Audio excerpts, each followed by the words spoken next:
যুব দলে পূর্ণাঙ্গ কেন্দ্রীয় কমিটি ঘোষণা করা হয়েছে। 151 সদস্যের পূর্ণাঙ্গ এই কমিটির সভাপতি আব্দুল মোনায়েম মুন্না, সাধারণ সম্পাদক নুরুল ইসলাম নয়ন। বিএনপির জ্যেষ্ঠ যুগ্ম মহাসচিব রুহুল কবির রিজভী স্বাক্ষরিত এক বিজ্ঞপ্তিতে এই কমিটি ঘোষণা করা হয়।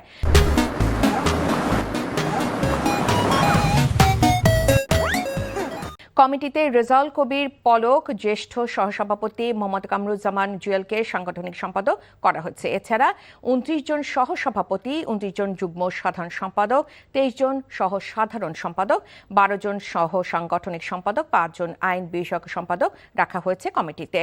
সদস্য করা হয়েছে মাত্র 11 জনকে। তাদের মধ্যে 5 সদস্যকে সহ সাধারণ সম্পাদকের পদমর্যাদা দেওয়া হয়েছে।